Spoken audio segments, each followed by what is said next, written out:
Masona kuti ena mapanga akapanga press conference amakaka kumati nena ifeyo kunena kuti oyai mukutengerapo advantage ifa chilima mukutengerapo advantage ifa chilima anayiwala kuti chilima anali mwana wa dziko la Malawi analinso vice president kumeneko ndikulira kwa Patricia Kaliati ayankhulatu zambiri Patricia Kaliati kudandaula tu zamomwe anthu akuwachitira pa imfa imene inachitika ya Dr. Saulos Chilima. Ayankhula izi tukunsipe ndipo siokhawa loya wawo wa Khombosoko nawonso ayikapo mlomo anthu ena achipani. Tatiye ntionere mwachidwi ndipo tisayiwale panga like, comment komanso subscribe.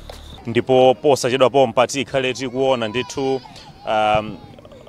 yemwe anali mayi wa Dr. Saulos Cross Chilima akufika malo ano pamodzi ndi ana komanso akubanja koma mkatimo nkuti mkati mwa chalichumo akuluakulu osiyanasiyana akubanja achiwambo ochokera kwa mayi Mary Chilima alikale mkatimu komanso taonamo mafumu ndi ena osiyanasiyana omwe afika pano. Enanso omwe ali pano ndi andale omwe ali malo ano mukudziwa kuti Dr. Saulos Cross Chilima mogulizana ndi ena anakhazikitsa nkuyambitsa chipani cha UTM. Kuno kukhalenso zochitika zina mwachitsanzo tikunena kuti kukhale mwambo wa misa koma masana kukhalenso mwambo wina wapadera omwe akonza nda chipani cha UTM.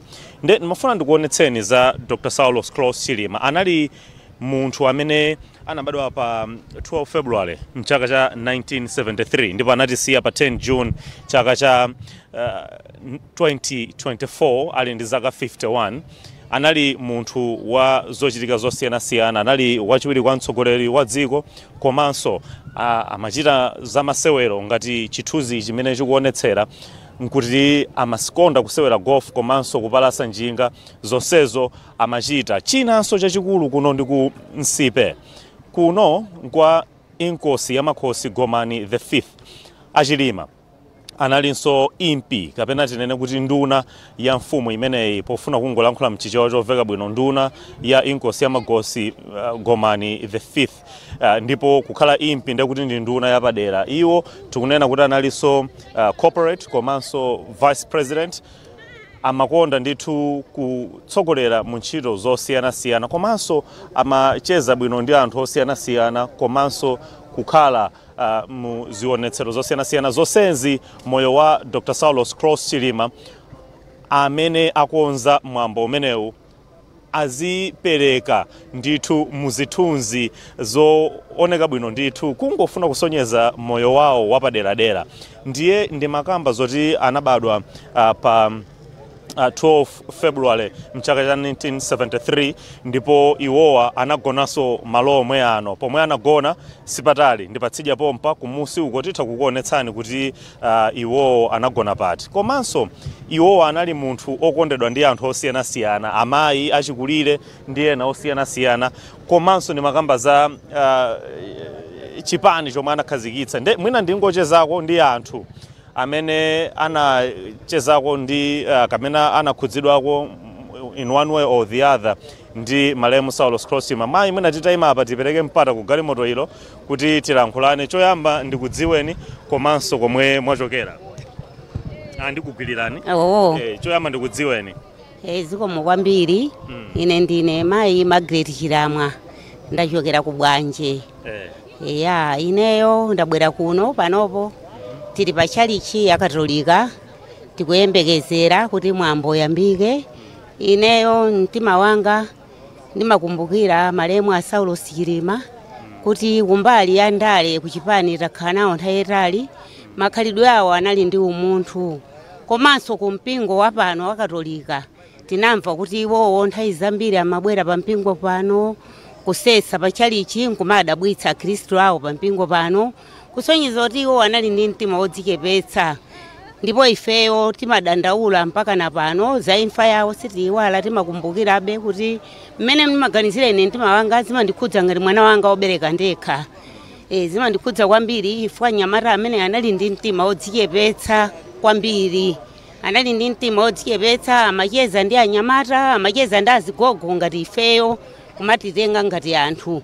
pomwe ena achinyamata moyo umene osakhala nawo oti omakumbukira azigogo ngati ifeyo, koma iwowo moyo wawo umene anaonetsa atabwera pa sikulu ya Mwala Woyera mmene ankachitira msonkhano wawo umene anabwerera amachita zanthabwala zosonyeza kuti munthu uyu ndi wodziyepetsa, ndiye ndimakumbukirabe mpaka lero. Ndiye ineyo ndalolera ndithu kuchokera ku bwanje kufika malo ano kuti ndidzaonerere mwambo umene wa malemu Saulos Chilima.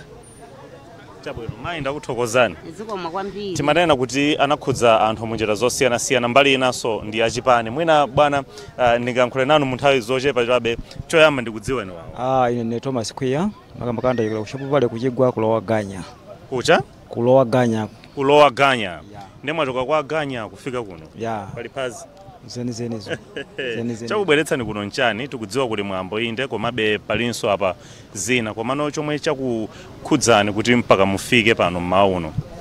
Zikoma kwambiri, chimene chandikhudza kwambiri ndi chikumbukiro cha imfa imene mtsogoleri wathu ngati wa chipani cha UTM adatayika mchaka chathachi. Lero tikumbuke kuti patha chaka chitsopano ali m'manda.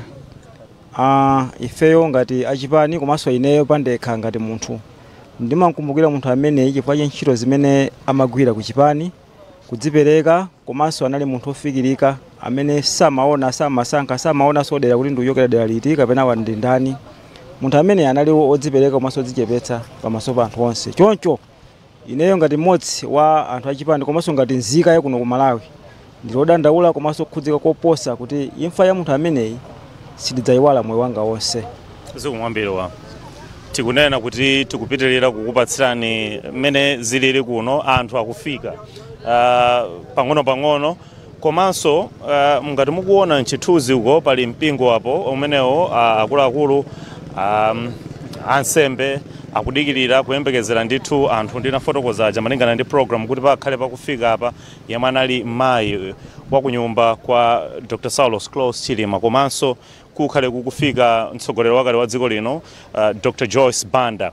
Mchithunzimo mwadutsanso ndithu Khumbo Kachale amene mukutimvanso pa wireless ya Zodiac kuno. Tikuyembekezera kuti kubwere yemwe anali mtsogoleri wakale wa dziko lino Dr. Joyce Banda komanso Hastings Khumbo Kachale omwe atafike pamalo ano, komanso atsogolerena osiyana-siyana kuphatikizapo akumpingo ndi ena ochokera ndithu ku nyumba yachifumu kuno ya inkosi ya Makosi Gomani the 5th. Nde anthu osiyana-siyana ali kuno, enanso aliso ndi zinthu mwina nkuonako ichi cha Malawi, ichi ndi cha chipani. Ino mwavala cha UTM nanu mwina tati tukuyameta kudziwani kuti dzina ndani ndipo taona mwanyamula izi zikutanthauzanji. Okay, ndichitani maseso machoka ku Blantyre amachinjiri ya 10. Tabwino uzapanga business komanso uzakumbukira imfa ya Lazarus ya Chilima. Ndikofunika bwanji kuti mwabwera kuno kuchokera ku Blantyre kudzakhuza ndithu chaka choyamba chimwalirena Saulos Chilima? Ife tikukhuzidwa wambiri chifukwa yake imfa kena yazizi zili matikhuza wambiri. Ndenda pezaso mwaona mbezerapo mwayi ogulitsaso zimenezi ndekuti zikuyenda ndithu ati? Zikuyenda. Sina nkhandiza kuti ndizake kuti anthu azikumbukira azivala munga pa mwambo wawo. Chabwino. Tathokoza. Zikoma. Ndikutengereni kuwina tiloweleno ku chalichi chimenechi kuti mpaka natikalowe kumeneko. Tikudziwa zoti amakhudzidwa ndi anthu amagulu osiyana-siyana uko ndi mmene manenera kuti ampingo akonzeka kuti alandire anthu omwe akhala akufika ndithu kudzakhuza ndithu kwa chaka choyamba. Ndiye tikhale ndithu tikuchezabe ndi anthu osiyana-siyana. Mmodzi mwa anthu amene tikuwadziwa bwinonso amene amacheza ndi Dr. Saulos Klaus Chilima komanso anayimirako ndithu pa mulandu uja wokhudza chisankho omwe pa 3 February chaka cha 20 chinayi chaka chanji chimene 2020 khangati kuti zakazi zapitapo ndi padzana me pacha. Chabwino ndimanena kuti anthu osiyana-siyana awanda Khumbo Soko lawyer yemwe ankayimira Chilima mwabwera kuno ndithu kudzakhuza kwa patatha chaka chichitikireni imfa ya Dr. Saulos Klaus Chilima. Ngati bodza. Tikamanena kuti chaka chatha ngati bodza. Nthawi yadutsapo ndithu 12 months mbale wathu uja kulibe. 12 months mzathu kulibe, 12 months mtsogoleri wathu kulibe. yakhala nthawi yowawa kwambiri, yakhala nthawi yopweteka kwambiri komano we are still grieving. We are still grieving, and we are still grieving. So it's been very difficult. Koma mulungu wakhala sokhulupirika. Yeah, mulungu wakhala sokhulupirika. Today tikuona kuti malingana ndomwe akonza kuti celebrating the life of the late Dr. Saulos Klaus Chilima. How do you intend to celebrate the life today, moving on in the next 12 months? I think nkhani njonena kuti tisalola Chilima kuti afe. So kusalola Chilima kuti asafe is to make sure kuti we are living his ideals and values. To make sure kuti zijanka khulupirira zija zisapite ndiwo weya. Pateni Juni baja kumalira umene uja kusakhale kuti unali kumalira kwa masomphenya awo koma kumalira kwa thupi chabe.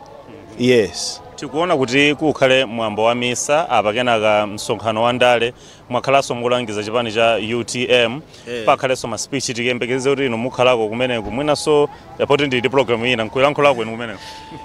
Ine apapa ndikhalapo koma ndingokonza kuti iyi si msonkhano wa ndale. This is a memorial service that's been organized by friends and tingoti friends of SKC. So SKC anali munthu andale. We cannot divorce politics from the man. Koma ifeso takhala nawo mbali modzi amene tikonza ichichi ineyo sina wandale ya so mukanena kuti andale ndoti mukhati mwasokoneza zinthu. The memorial service has been organized by friends. It will involve cultural groups. Maziwa kuti MPBN anali munthu wodzipeka kwambiri ku even nkhani zachikhalidwe. So sikuti ndi ndale sinsonkhano wa UTM apopo ndikonzepo ndithu. It's a memorial service imene yakonzedwa ndi ma friends a SKC and ipanga involve ndithu anthu ena oti sakuchipani. The man, the legend and the myth itself. Yes. How do you sum up kapena mukutsindika bwanji Chilima? He was a great man. He was a great man, and I think that day paten Juni baja ife ngati dziko tinasauka kwambiri. Ifa yawo ija natisaukitsa ndithu. Akhombo soko ndathokoza ziwambira amene ndi lawyer Akhombo Soko kungonena apo kuti akhalenso monga nzawo komanso yemwe anagwira naye ntchito pa mwambo umene wapadera. Ndimanena kuti kuli anthu osiyanasiyana andale komanso maloya awa tinachezanso ndi ena ochokera ndithu ku chikhalidwe chachingoni pano ndi nkhope yomwe si yachilendo kwenikweni. Tikulandireni akweni. Zikomo kwambiri. Takuonani kuno mukufika ndithu ndi chinthu chamtengo wapatali kukhala nawo pa mwambo oyamba umenewu chimwalireni Vice President Saulos Klaus Chilima. Tithokoze kumwamba kuti chinamkomera mulungu kuti amutenge Dr. Saulos Chilima. He was a man of vision.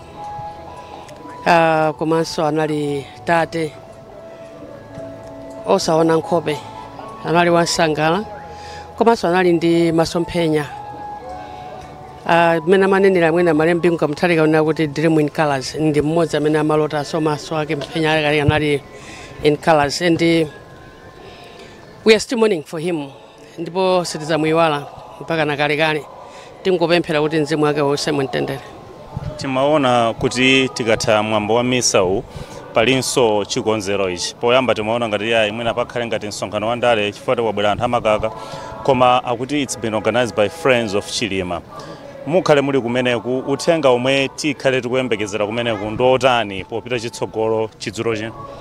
Chimene ndingathokoza nzawo wa Dr. Saulos Chilima kuti ndachikondi kwambiri. Anthu amatha kukhala ndi anzawo koma Dr. Saulos Chilima ndi munthu amene anali wodzichepesa kwambiri, anali wocheza ndi wina aliyense n'chifukwa chake chakomeranso anzawo amene amacheza nawo kuti achitire zimenezi. Ineyo kwa ine kunguwathokoza iwowo kuti mulungu apase zosowa zawo zimene akuzifuna kuti apitirizebe kumasangalala ndi moyo wake wa Dr. Saulos Chilima. Ndipo ndichikhulupirira kuti ndi iwonso amodzi amene sangathe kumuyiwala munyengo zimene amatha kukhala nawo za zosangalala komanso zachisoni. Munyengo zonse amatha kukhala nawo limodzi. Ndi chifukwa cha chimenechi chakomera kuti ankumbukire Dr. Saulos Chilima pa dongosolo amene achita tsiku la lero kuyambira ndi mwambo wa misa komanso ndi moyo wake umene iye akukhala nawo limodzi.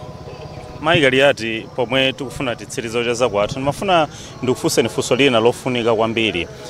Imfa ya Chilima sinakhudze chipani cha UTM chokha kapena anthu akuno kuntcheu kapena anthu omwe ndi achingoni komanso dziko lonse la Malawi pozindikira naye Vice President sanali okha mndege muja, analinso ndi anthu ena asanu ndi atatu. Kodi dziko la Malawi tsiku la lero pa 10 June liyakhudze bwanji imfa ya Chilima anthu ena onsewo omwe anakhudzidwanso pa imfa imeneyi pa 10 June paja? Ineyo mwina nditaonera kuti mwina imfa imeneyi inakhuza kubanja komanso a UTM. Ikanakhala kuti inakhuza anthu onse a dziko la Malawi. Dzulo anthu amapuma ndikhupira lero akanapumanso. Poza kuti 1 anali vice president, 2 anali masomphenya komanso ngati kwa chipani chake. Komanso 2 chimwalireni sinaonepo ngakhale anthu ena atayima nkunena kuti sanapange china chilichonse tikhale ndi 1 minute yopempherera mzimu wake wa chilema. Ayi tiona mwina lerolo. Tiona lero. Ndipo muchina chonse chimene machita chimakhala chochokera kumwamba timusireso mulungu mweyo. Moyo umene tili nawo ufana tipasasoni mulungu. Titha kumanyoza nawo miyoyo ya anzathu.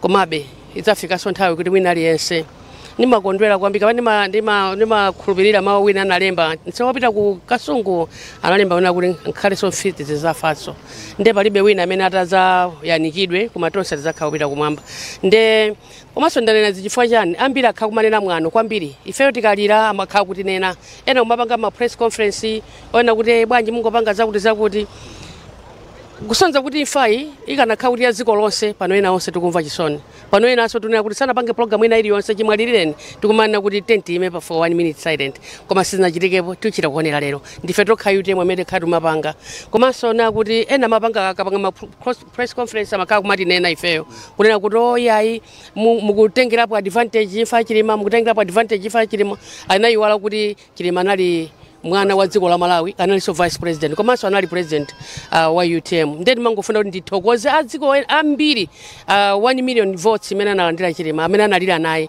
plus iso ena onse amene analira atamwalira chilima ndathokoza amene acho kuti mulungu akudaliseni chifukwa chomwe kuti munaonesesa kuti ndinu anakubala komanso tayamikireni amene sanapange chisoni tiyeni pitiriza ndi moyo wanu poziwana kuti wina aliyense sazalumphaso zenjeri meneli zimwambe amenewa ndi Mai Patricia Kaliati ndi mlangizi wa chipani cha UTM ndimafuna ndikutengereni mwapaderadera kufika kwa yemwe anali mtsogoleri wa dziko lino Dr. Joyce Banda omwenso akufika ndithu pamalo pano akulandiridwa ndi ndithu anthu akuchipani tikuona mchithuzi Felix Njawala komanso pali pamenepo ndithu ena akumpingo ndi ena achipani omwe ali pano komanso ali ndi retired Chief Justice Richard Banda omwe aperekeza Mai Joyce Banda ndithu kulowa mu parish imeneyi ya Nsipe kuti akhale nawo limodzi tikunena kuti kuno kwabwera anthu osiyanasiyana omwe